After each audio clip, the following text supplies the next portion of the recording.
नमस्कार। कोरोना इस समय हमारे देश में कहर बरपा रहा है।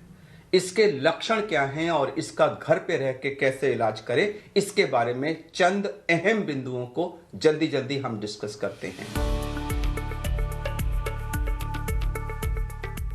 सबसे पहली चीज, इसके लक्षण क्या हैं। सबको मालूम है कि यह बुखार से प्रेजेंट करता है, लेकिन इस समय कई लोगों में पहला सिम्टम बुखार नहीं होता है। नाक बहना, आंख लाल हो जाना, गले में खराश होना, जुकाम जैसे सिम्टम होना, हेडेक होना, बॉडी एक होना या बदन टूटा टूटा सा लगना, नौशिया, वॉमिटिंग, डायरिया, रैशेस पर जाना, इस तरह के भिन्न भिन्न सिम्टम्स से इस समय ये कोविड शुरू हो रहा है। और कुछ लोगों में बाद में बुखार आता है, कुछ लोगों में बहुत हल्का सा आता है। इंपॉर्टेंट चीज ये है कि आज के परिप्रेक्ष्य में जहां इतना मैसिव इन्फेक्शन कम्युनिटी में है, अगर इनमें से कोई भी सिम्टम आपको हो तो वो कोरोना है, अनलेस प्रूव अदरवाइज। अब इनमें से कोई भी सिम्टम होने की स्थिति में क्या करें? आइडियली हमको तुरंत टेस्ट कराना चाहिए, आरटी-पीसीआर टेस्ट कराना चाहिए। प्रॉब्लम यह है कि इस समय कई जगह आरटी-पीसीआर टेस्ट अवेलेबल नहीं है या उसके लिए वेटिंग लिस्ट है, और आप करा भी लें तो कई जगह 3-3, 4-4 दिन में रिपोर्ट आ रही है। तो जब तक आप रिपोर्ट नहीं आती तब तक क्या करें? सबसे अहम बिंदु इस समय यह है कि कोई भी सजेस्टिव सिम्टम अगर है जो मैंने एन्यूमरेट किए इनमें से, तो आप रिपोर्ट का वेट न करें, तुरंत उसको कोरोना मान के अपने को क्वारंटाइन करें। इस समय जो 3.5-4 लाख के लेवल पे हमारा इन्फेक्शन जा रहा है, उसको रोकने का एकमात्र तरीका यही है कि हर सस्पेक्टेड व्यक्ति टेस्ट की रिपोर्ट आने से पहले अपने को क्वारंटाइन कर ले। अगर आपने ऐसा नहीं किया और 4-5 दिन तक आप अपने को नेगेटिव मान के घूमते रहे कि जब पॉजिटिव डिक्लेयर होगा तब मैं क्वारंटाइन करूंगा, तो उस बीच में आप अपने घर के और अपने आसपास के बहुत सारे लोगों को इन्फेक्शन दे चुके होंगे। इसलिए बहुत अहम बिंदु है कि सस्पिशियस सिम्टम होते ही अपने को क्वारंटाइन करें। उसके बाद ट्रीटमेंट शुरू होता है। आरटी-पीसीआर रिपोर्ट अगर पॉजिटिव आई तो आप कोरोना हैं, लेकिन अगर नेगेटिव भी आई तो सिम्टम्स को हम इस समय कोरोना मान के ट्रीट कर रहे हैं, क्योंकि 30 से 35% केसेस में रिपोर्ट नेगेटिव आती है और आजकल शायद ये नंबर कुछ ज्यादा ही हो रहा है। इसलिए symptoms are corona. Positive report है तो ठीक है, नेगेटिव है तब भी हम उसको कोरोना ट्रीट करेंगे। अब आया ट्रीटमेंट पार्ट। तो इसमें 90% लोगों को माइल्ड सिम्टम्स होते हैं जिसका होम ट्रीटमेंट हो सकता है। मगर मैं बता दूं कि होम ट्रीटमेंट का मतलब सेल्फ ट्रीटमेंट नहीं है। होम ट्रीटमेंट का मतलब है घर में रहकर के डॉक्टर की निगरानी में ट्रीटमेंट। आपका फैमिली डॉक्टर हो, आपके आसपास के डॉक्टर हो, गवर्नमेंट हॉस्पिटल के डॉक्टर हो, प्राइवेट हो, जो भी हो, आप टेली कंसल्टेशन करिए, उनसे टेलीफोन पर एडवाइस लीजिए और उसको घर में रहकर फॉलो करिए। यह बहुत अहम बिंदु है। सेल्फ ट्रीटमेंट कृपया ना करें। अब मैं आपको कुछ चंद बिंदु ट्रीटमेंट के बता देता हूं, जिसमें हम 6M अप्रोच जिसको कहते हैं। 6M क्या क्या है? पहला M है मिक्सिंग, यानी कि मिक्सिंग ना करें। दूसरा M मेडिसिन के बारे में। तीसरा M है मॉनिटरिंग अपनी कैसे करें। चौथा M है मील्स के बारे में। पांचवा M है माइंडसेट एंड एक्टिविटीज। और छठा M है मूवमेंट टुवर्ड्स हॉस्पिटल। हॉस्पिटल कब जाने की जरूरत है। इन 6 M को हम जल्दी से डिस्कस कर लेते हैं, मगर मैं दोबारा कह दूं कि यह केवल एक आपकी सहायता के लिए है। कृपया इसको फाइनल डॉक्टर से एडवाइस ना माने। आप किसी न किसी डॉक्टर से टेली कंसल्ट जरूर करें होम ट्रीटमेंट करते समय। पहला मिक्सिंग, जैसा कि मैंने कहा, सस्पिशियस सिम्टम आते ही अपने को घर वालों से अलग करें, उनके साथ मिक्स ना करें, नहीं तो आप उनको भी इन्फेक्ट करेंगे। अगर आपके घर में कई कमरे हैं तो एक कमरा जिसमें अटैच्ड बाथरूम है वो आप चुनिए, उसके अंदर अपने को बंद कर लीजिए। जो दरवाजा बाकी घर की तरफ खुलता है उसको बंद कर दीजिए। अगर उस कमरे में बाहर में खुलने वाली खिड़कियां हैं तो उनको खोल दीजिए। बाथरूम का एग्जॉस्ट ऑन कर दीजिए। इससे आपके सांस से निकलने वाली जितनी भी हवा है, जो एरोसॉल है, वो घर की तरफ जाने की जगह वो बाहर चला जाएगा और घर वालों को संक्रमण का चांस कम हो जाएगा। जो आपका खाना पीना वगैरह आना है वो कमरे के बाहर एक स्टूल रख दीजिए और उस स्टूल पे वो खाना रख देंगे और हट जाएंगे वहां से। आप अच्छी तरह मास्क लगा के दरवाजा थोड़ा सा खोलिए, वो खाना उठा के अंदर ले लीजिए और फिर दरवाजे को बंद कर दीजिए। इससे आप दूसरे लोगों को संक्रमित होने से बचा सकते हैं। अब अगर आपके कमरे में, घर में थोड़े से कमरे हैं, तो स्पेशली अगर आपके घर में वृद्ध दादी, बाबा, नानी, नाना ऐसे लोग हैं, तो उनको अगर संभव हो तो किसी दूसरे घर में भेज दीजिए, क्योंकि अगर आप उसी कमरे में उन लोगों के साथ रहे तो उनको संक्रमण जरूर हो जाएगा। तो जैसे भी हो अपने को क्वारंटाइन करें, अपने को आइसोलेट करें और घर वालों के साथ मिक्सिंग ना करें। इससे हम कोरोना के चेन को, संक्रमण की चेन को तोड़ेंगे। यह था पहला बिंदु, मिक्सिंग। दूसरी बात आई मेडिसिन की। मेडिसिन क्या क्या ले, तो जो मेडिसिन सबसे इंपॉर्टेंट है वो है बुखार को रोकने वाली पैरासिटामोल। बुखार हल्का भी हो सकता है और 102, 103, 104 तक भी हो सकता है। बीच बीच में आएगा जाएगा ऐसा भी हो सकता है और कंटिन्यूअस हाई भी हो सकता है। बुखार से हमारा शरीर एकदम टूट जाता है और उसको कम करना बहुत जरूरी है। तो हम 650 मिलीग्राम पैरासिटामोल को 6-6 घंटे पर लेने के लिए कहते हैं, जिससे प्रायः बुखार उतर जाता है। अगर इसके बाद भी बुखार ना उतरे तो हमें बीच में फिर कोल्ड स्पॉन्जिंग यानी कि ठंडे पानी की पट्टियां हाथ पे और पैर पे और माथे पे रख के बुखार को उतारना बहुत जरूरी होता है। सबसे जरूरी दवा इस कोविड की पैरासिटामोल है। अब उसके अलावा बहुत सारी चीजें दी जा रही हैं, vitamin C, vitamin D, zinc और बाकी सारी चीजें, वो आप ले सकते हैं। डॉक्टर के प्रिस्क्रिप्शन में अवश्य वो लिखी होंगी, लेकिन मैं ये बता दूं कि उनसे कोई पहाड़ चेंज नहीं आने वाला। जरूर लीजिए, उनसे कोई नुकसान नहीं होता है। कुछ एंटीबायोटिक्स दी जा रही हैं जैसे कि एजिथ्रोमाइसिन और डॉक्सीसाइक्लिन, वो भी ज्यादातर लोग प्रिस्क्राइब कर रहे हैं। लेकिन मैं क्लैरिफाई कर दूं कि रिसर्च में माइल्ड सिम्टोमेटिक केसेस में उनके देने या ना देने से आउटकम में कोई फर्क नहीं पड़ा है। आप ले लें, मुझे कोई ऑब्जेक्शन नहीं है, लेकिन उनसे गैस्ट्राइटिस वगैरह काफी होती है। माइल्ड केस में अगर आप नहीं भी लेंगे तो कोई फर्क नहीं पड़ेगा। सबसे जरूरी चीज है पैरासिटामोल। अगर आपको गले में खराश वगैरह है तो कोई एंटी एलर्जिक भी लेते हैं, और अगर डायरिया वगैरह है तो उसके लिए भी, नौशिया वगैरह है तो उसके लिए भी टैबलेट्स हैं। मैं टैबलेट्स का नाम यहां नहीं बताऊंगा, मैं रिकमेंड करूंगा कि जब आप डॉक्टर से कंसल्ट करें तो ये बता दें, वो उसके लिए आपको लिख देंगे। तो ये तो थी मेडिसिन। कुछ और मेडिसिन भी दी जा रही हैं, आइवरमेक्टिन है, हाइड्रोक्सीक्लोरोक्विन वगैरह है।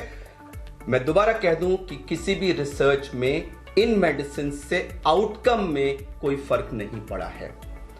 तीसरा अहम बिंदु है मॉनिटरिंग। मॉनिटरिंग कई चीजों की करनी है। एक, हमने अपना टेम्परेचर 4-4 घंटे पे मॉनिटर करना है। बेटर होगा कि अगर आप उसका चार्ट बना लें।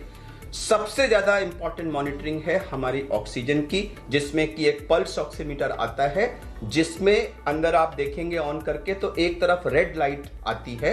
वो रेड लाइट नाखून की तरफ होना चाहिए और उसको आप प्रॉपरली अंदर डाल दें और डाल करके उसको 1-2 मिनट वेट करें। उसमें एक वेव फॉर्म आता है, जब वो वेव फॉर्म स्टेबलाइज हो जाए रेगुलर, तब जो रीडिंग आती है वो फाइनल रीडिंग होती है। बीच में एक आध रीडिंग अगर लो आ जाए तो उससे घबराई नहीं। और ऑक्सीजन और हार्ट रेट, दो चीज वो दिखाता है। ऑक्सीजन हमारी 94 से ऊपर होनी चाहिए, जरूरी नहीं है कि 100 हो। 95, 96, 97 जो है 94 के ऊपर नॉर्मल है, उसको जरूर मॉनिटर करें। अगर आपकी 94 से नीचे कभी भी आती है तो वो एक डेंजरस साइन है और हमें उस पर तुरंत उसका संज्ञान लेना है। तो एक टेम्परेचर मॉनिटरिंग करेंगे, आप ऑक्सीजन की मॉनिटरिंग करेंगे, और अगर आपको डायरिया बहुत ज्यादा हो रहा है तो ये भी मॉनिटरिंग करेंगे कि कितना आपका फ्लूइड लॉस हो रहा है, क्योंकि उससे आपको डिहाइड्रेशन की पॉसिबिलिटी होती है। और आप ये भी देखेंगे, रिलेटिव्स को देखना चाहिए कि पेशेंट की कॉन्शियसनेस लेवल में तो कोई फर्क नहीं पड़ रहा है और उनको कहीं बहुत सीवियर फीवर वगैरह की वजह से एग्जॉशन तो नहीं हो रहा है और एक्सेसिव कॉफ वगैरह तो नहीं है। तो इन सब चीजों की हम मॉनिटरिंग करेंगे। पेशेंट को रेस्ट करना चाहिए, लेकिन रेस्ट का मतलब बिल्कुल ये नहीं कि आप टट्टी पेशाब भी बिस्तर पे करेंगे। आप रेस्ट करिए, लेकिन बीच बीच में उठिए, थोड़ा बहुत एक्सरसाइज करिए। हाथ को ऐसे ऊपर किया, नीचे किया, शोल्डर को थोड़ा सा मूव किया, चेस्ट को थोड़ा सा मूव किया, थोड़ा सा बिस्तर के आसपास चल लिए, टॉयलेट तक गए, तो थोड़ा बहुत मूवमेंट आपका जरूर होना चाहिए। बहुत अहम बिंदु है मील्स का। लोग बुखार होते ही खाना पीना बंद कर देते हैं या तरह तरह की जंक चीजें खाने लग जाते हैं। सबसे अहम चीज है, आपको हाई प्रोटीन डाइट लेनी है, लो कार्बोहाइड्रेट और लो फैट। फैट यानी कि जितनी भी चिकनाई वाली चीजें हैं और खासकर से जो बाजार से आने वाले जंक फूड्स हैं, कृपया उनको पूर्णतः अवॉइड करें। कार्बोहाइड्रेट यानी कि पेस्ट्री और इस तरह की जो मीठी चीजें हैं वो भी जहां तक संभव हो कम से कम मात्रा में लें। आपको प्रोटीन चाहिए। प्रोटीन किस में मिलेगा? नॉन वेज फूड में प्रोटीन होता है, लेकिन उसको कम से कम घी में बनाएं।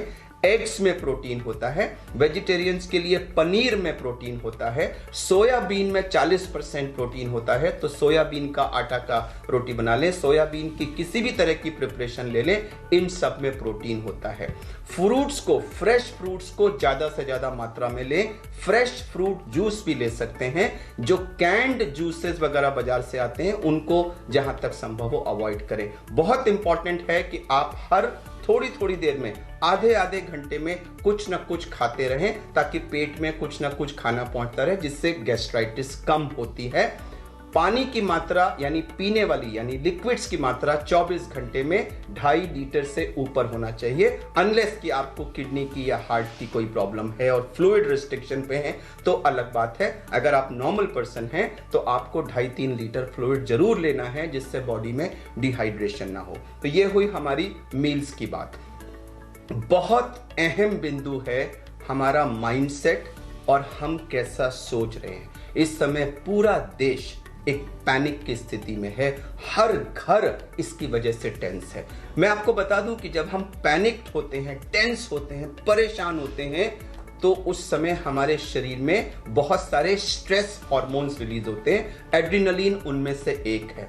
उस समय हमारे शरीर की स्थिति ऐसे ही होती है जैसे कि गाड़ी को आप फर्स्ट गियर में जब स्टार्ट करें। आप इमेजिन करिए, अगर आप किसी गाड़ी को फर्स्ट गियर में स्टार्ट करके 100 किलोमीटर ले जाएं तो इंजन का क्या हाल होगा। तो उसी तरह से अगर आप अपने को टेंस रख के कई दिन तक रखेंगे तो सोचिए शरीर पे कितना बुरा असर पड़ेगा। हमारा इम्यून सिस्टम कम हो जाएगा, हमारे बॉडी की इन्फेक्शन को लड़ने की कैपेसिटी कम हो जाएगी। तो कृपया अपने को रिलैक्स करिए, कुछ रिलैक्सेशन एक्सरसाइज करिए, योगा वगैरह करना चाहें तो वो करिए, और माइंड सेट पॉजिटिव करिए कि this shall also get over. यह समय भी निकल जाएगा, यह समय भी निकल जाएगा। जिस भी भगवान या जिस भी गॉड को आप मानते हैं उसकी प्रार्थना करिए, थोड़ा सा पूजा पाठ करिए, रिलेटिव से बातें करिए, कुछ न्यूज़पेपर पढ़िए, जो म्यूजिक आपको पसंद है वो सुनिए, लेकिन ध्यान को डाइवर्ट करके अपने को पैनिक नहीं रखना है। अगर आप पॉजिटिव माइंडसेट में रहेंगे तो मैं आपको विश्वास दिलाता हूं कि आपकी रिकवरी फास्टर होगी, और अगर आप बिल्कुल पैनिक और टेंस मोड में रहेंगे तो आप अपने को मॉडरेट या सीवियर डिजीज की तरफ पुश कर रहे हैं। अब आखिरी बिंदु आया कि रेड फ्लैग यानी डेंजर साइंस क्या क्या है और किस स्थिति में हमें होम केयर को अबैंडन करके अस्पताल भागने की जरूरत है। कभी भी अगर आपका ऑक्सीजन 94 से कम आ रहा है तो आपको तुरंत हॉस्पिटल को संपर्क करना चाहिए। इसका मतलब ये नहीं कि आप 93 आया तो पैनिक करके भागें। अगर 94 से कम हो रहा है तो अस्पताल में बेड अरेंज कराने की प्रक्रिया शुरू करा दें। अगर कम होता है तो उस समय सेल्फ प्रोनिंग हम तुरंत कर सकते हैं, जिससे हमारा ऑक्सीजन लेवल बढ़ जाता है, और उसके बाद ऑक्सीजन अगर घर में हो सकती है तो उसका इंतजाम करिए, और इन द मीन टाइम आप अस्पताल जाने की प्रक्रिया शुरू करिए। ऑक्सीजन कम होना, continuous fever, excessive coughing, exhaustion, severe diarrhoea और ऑल्टरेशन इन सेंसोरियम, तो ये 6 रेड फ्लैग साइंस यानी खतरे के लक्षण हैं। इनमें से कोई भी अगर दिखता है तो आप होम आइसोलेशन को अबैंडन करके आपको तुरंत अस्पताल जाने की जरूरत है। तो ये हमने कुछ चंद उपाय बताए हैं, लेकिन अंत में मैं दोबारा ये कहना चाहूंगा कि ये वीडियो डॉक्टर की एडवाइस या रिप्लेसमेंट नहीं है, ये केवल आपकी मदद के लिए है। होम आइसोलेशन का मतलब सेल्फ ट्रीटमेंट नहीं है। होम आइसोलेशन का मतलब है किसी डॉक्टर की टेली कंसल्टेशन के अंडर में घर में स्वयं ट्रीटमेंट। इसमें बताई गई बातें आपको होम ट्रीटमेंट में थोड़ा सा मदद करेंगी। सुनने के लिए धन्यवाद। आपकी जल्दी रिकवरी की कामना करते हुए आपको नमस्कार।